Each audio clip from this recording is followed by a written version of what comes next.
Hey, what's going on, guys? Welcome back for another review of an HG kit here from the Witch from Mercury series. We've got the Gundam Pharact. It's a really cool, unique design here. As I guess you could say that for pretty much all of the mobile suits from the series so far, but this one especially looks really cool. I can't wait to go ahead and check it out. Let's go ahead and get into it. Alright, so checking out the box art here. As usual for the series, I love the box art on these. Just the style of them is so nice. You just have like that nice white background, which looks so nice and clean. And then the painting style of the illustration is really nice. Just gives you this really cool sort of watercolor effect is kind of how I normally describe it, but it's not like exactly that. It's just a really cool painting style on these. It looks really good. And we got the same thing here on the side of the box, and this is number 07 in the line. Here on the bottom of the box, basically a recreation there of the box art with the kit itself. This is a fully painted version of the kit there, obviously, with that big long rifle that it has. And then we've got 4 pairs of gun bits, I guess, that you can use with this, and you can use those with the display stands, so we'll try that out as well. Those are, I believe, not included in here, the display stands, so you'll have to use the extra ones that you can buy separately. And there's a photo of how the kit is going to look unpainted, just built straight up out of the box.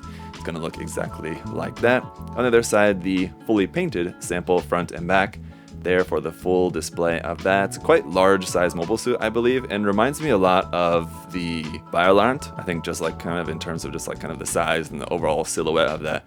Very reminiscent of the Biolant. There's a little bit about the pilot and the storyline right there. And with that, we can go ahead and open up the box. There's a couple of stickers there. It looks like we're not going to have too much in the way of stickers, which is nice. We'll get to the runners in just a minute. I just want to take a look here at the manual, where on the front we've got the same box art there, kind of a little bit more full version of that, but without the background, so that looks really nice. A little bit again down there about the pilot, and you have that in Japanese and English. Around here on the back, we got some artwork of the Gundam, and then the color guide is down the side of the manual right there. That's all in Japanese and in English as well. And then information about the weapons and accessories here, the beam Argibus? I don't know, that's a tough one. Argibus. Anyway, the beam saber, which kind of folds out from the back of the arm, which is pretty cool. The beak foot, yep, it's got those, and Corax, so some really cool stuff there. And all that information again is in Japanese and in English if you want to refer to that. There's our parts guide, which is all in color and looks really nice. Even the runner labels there at the top are in color, which is pretty cool. The first couple of steps are also going to be in full color, but then the inside of the manual is just going to be all here in black and white for the rest of the construction. So let's go ahead and check out the runners. But first, just a real quick look here at those foil stickers, and it looks like just a couple of them, really not too bad, so that's pretty good. And then our beam saber effects for this one are going to be in clear neon green, which looks really nice here. This is just SP13, your standard beam saber effect parts for 1/44 scale kits. Then getting into the runners, here is runner A, which is in 4 colors. You have some clear gray, kind of a smoky clear down here for those parts, white, and then yellow accent parts, and a red piece there as well. Runners B1, B2, and runners C are all going to be in this dark grayish navy kind of color there. You can see there's some parts there for the weapons. Some more of these parts are just going to be all the armor parts. This is the primary color for the mobile suit here, this dark navy grayish color. And runners D and E are going to be in this light bluish gray color here for all of the kind of joints and internal frame detail kind of parts. Your Gundam bits, your hands and stuff are all here on runners D and E, and that's it. Alright, and so here is the Gundam all built up. Quite cool, and it's one of those ones where Gundam's in the name, but it certainly doesn't have the look of a Gundam, at least by ordinary standards. Really cool looking design though, and it's easy to understand why this has been such a popular release from the series, just because of how unique it is, and it's still quite cool. I think it has a lot of just kind of easy appeal. And this is one of those releases that it's pretty light on the accessories, but I think it makes up for that quite a bit, just with its kind of, with the main kit itself is so cool and so unique, so fun, that you kind of don't really need a whole lot of extra stuff to feel like you're getting a good value out of this kit. And on that note, let's go ahead and get right into it, taking a look at those accessories. But a couple other things to point out here, that this is going to be larger than the standard size like Gundam and mobile suits that we've seen from the line so far, so it's got a good size to it. And the stickers are basically just going to be underneath the clear parts here in the chest, in the front of the legs, and up there in the head. For underneath that clear part, you have a gray sticker with black lines underneath there. The eyes are not stickers, so that's a separated part. The little Vulcans and the red eyes is an actual separate red piece there in the head. So the color separation here on the head is really, really nice, and just the overall details and everything of that looks really good. You have some safety flags up here on the V-fins, but once you cut those off and sharpen those, it's going to look like a really, really sharp head design up here. We also got stickers up underneath the clear parts here on the shoulders as well, and that's really going to be about it. For its accessories, we've got the regular holding hands that you can see right there on the kit, and then you do have an extra hand, which is going to be an open hand for the left side only, and that's going to basically be for when you're doing a two-handed grip here on its signature rifle, which is really going to be quite long at 15.5 centimeters in length. Quite basic though, really. I mean, it's just two halves put together. You have a separate piece for the little tip part right there.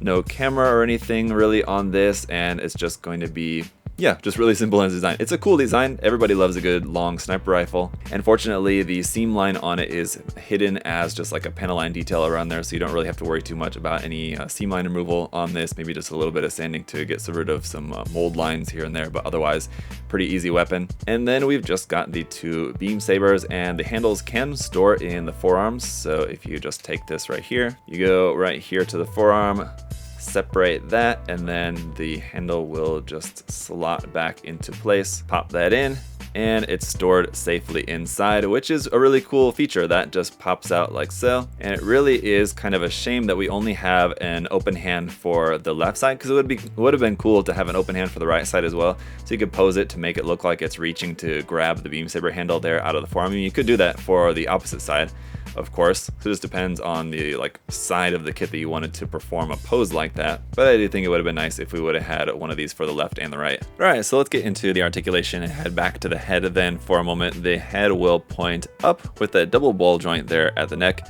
all the way up to there, which is a pretty nice range of movement upwards there for the head, for your flying poses or some other different type of pose that you might want to do with that. Down to there, really nice range of articulation there at the neck. Here in the torso midsection, you got a pretty good range here as well for a really nice far ab crunch. That will go all the way back to there. You've got basically 2 points of articulation, and working together, you get a pretty good range there to the side to side as well, and then some good rotation there in the midsection. Going around here to the backpack really quick. Unfortunately, this clip, which holds this part of the backpack in right there, is really quite weak. It's just this simple little C-clip right there that just pops into place, and just from moving these parts around, I've found that this part falls out very easily, but that will obviously allow this whole section of the backpack to move forward and back like that. Then you have another point of articulation where this whole section can move up and down like so. The center part here also can move up and down a little bit there like that. Up here, each of these kind of binder sections is able to separate out kind of like that, and right underneath there is where your gun bits are, and you can pop those out of there. They're a little bit kind of difficult, I find, to get out of there actually. Just kind of press them and then pull that out of there just like that, and those you'll need a separate stand to hold those up, and we'll talk about that later. Up here at the top, you have these thrusters pointing out the back, but then you have another set that point out the front by popping this up like that. Those can point to the front there as well, so that's a pretty cool kind of extra feature there on those sections. Moving that out of the way for the moment, just to talk here about the shoulders. The shoulder articulation, as you see when you move this whole kind of section of the side of the torso will kind of move as you move that shoulder around. So that can move to the front, to the back. You can bring the arms up ultimately to about there, which is a pretty good upward movement there for the arms. Otherwise, we've got some rotation right there. And the elbow joint, which is going to give you about more than 90 degrees, but not a complete full bend there, but certainly good enough. I think the wrist is just there on a ball joint. You don't really necessarily have a lot of skirting armor here, but this front section here does move a little bit up and down. The back section is just fixed in place there like that. And then here at the hips, the legs can come all the way out to the sides, no issues there. All the way up to the front. If you kind of move that around there like that, and then our knee bend should be nice and full here as well, like so. Going down to the ankle, then this little bit of armor is just on a small ball joint there at the top of the foot, and then it works very similar to the HDI BO kits, that the front and back half can kind of rotate side to side independently like that, so that even if you get a really wide stance, you can rotate the foot to get it flat on the ground like that. And so as I understand, when it's standing, this is kind of meant to be separated out like that, but then you can also close this up and then fold these parts down to make the beak foot. I guess that's just supposed to imitate a bird's beak, but then he also has a beam cannon underneath right there. That's supposed to be a beam cannon at the base of the ankle there. And then one more interesting thing to note about this kit is that it really doesn't have any seam lines at all. Anything that would be a seam is just hidden as like a panel line. So here in the leg, for example, in the thigh, like right there at the back, that is your seam line, but it's just hidden as a panel line right there. And as I mentioned, the same is true here for the beam rifle, and then even these sections here on the side of the shoulder. You have a seam down the front and back half of these parts right there, but it's just hidden or made up as a panel line detail. But other than that, guys, that's just about going to do it here for the Gundam Pharact. So you've got a really nice range of articulation around on the kit and just a really cool, unique design. I find it quite interesting how when you're looking at the Gundam, it looks as if it has like this big amount of like kind of shoulder equipment on the top, but it is actually not on the shoulder, but actually a part of the backpack that just kind of wraps around the shoulder. It just makes it kind of interesting as far as just like how the model is designed, or how the Gundam is designed, I guess. Although I think what might be interesting to do and what I might try to do in the future is make it so that those kind of binder sections are not actually attached onto the backpack, but actually attached onto the shoulder.